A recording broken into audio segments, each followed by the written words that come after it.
سبحان ربنا إنا كنا ظالمين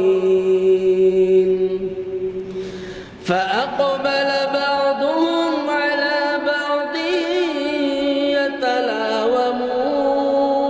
يتلاومون قالوا يا ويلنا إنا كنا طاغين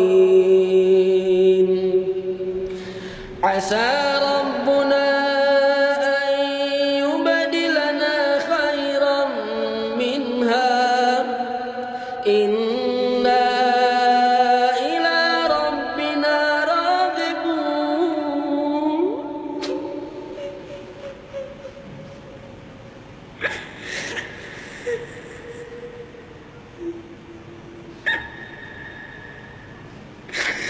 كذلك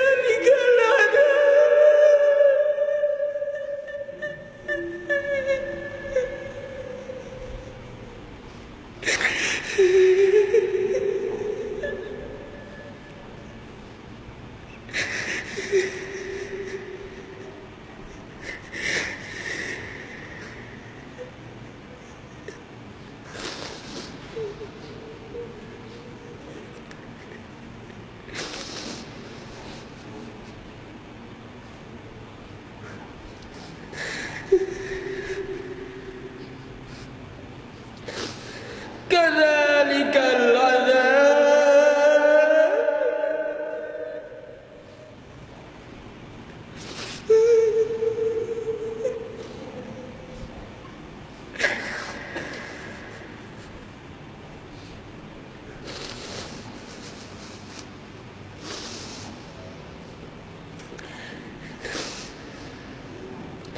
كذلك العذاب ولعذاب الآخرة أكبر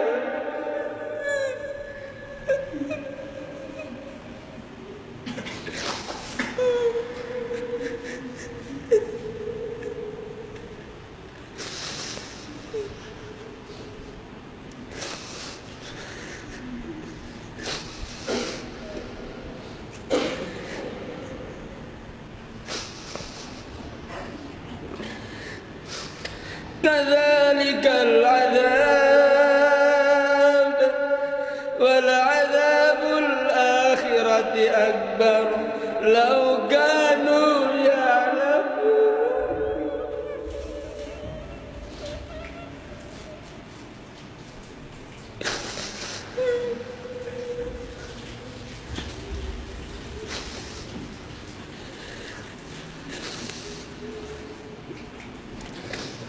إن للمتقين عند ربهم جنات النعيم أفنجعل المسلمين كالمجرمين ما لكم كيف تحكمون أم لكم كتاب فيه تدرسون إن لكم فيه لما تخيرون أم لكم أيمان علينا بالغة إلى يوم القيامة إن لكم لما تحكمون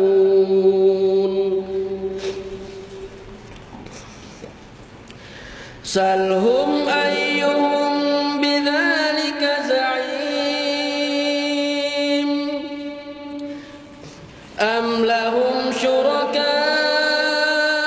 فليأتوا بشركائهم إن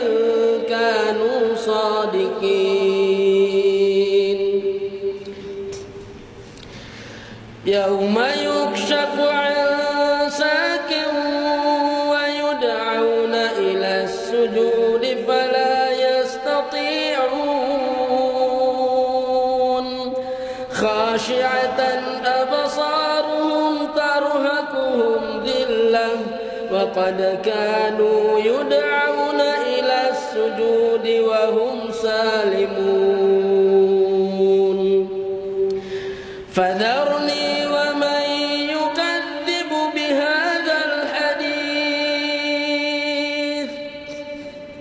سنستدرجهم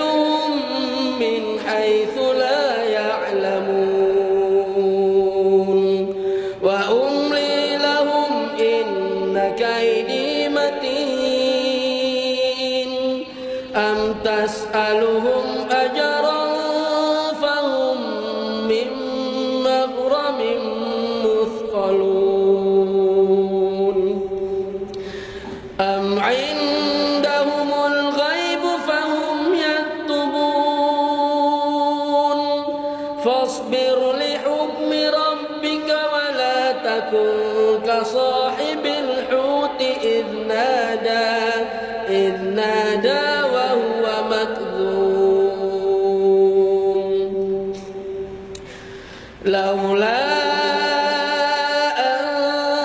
تداركه نعمة من ربه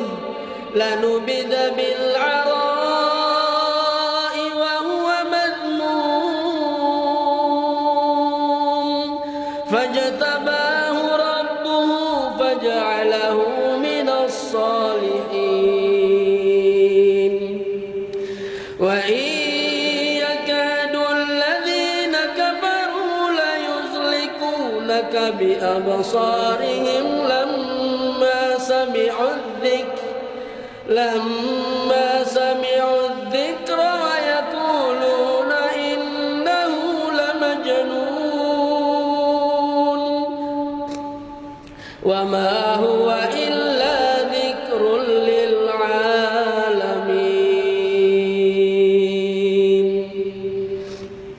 تلاوات خاشعة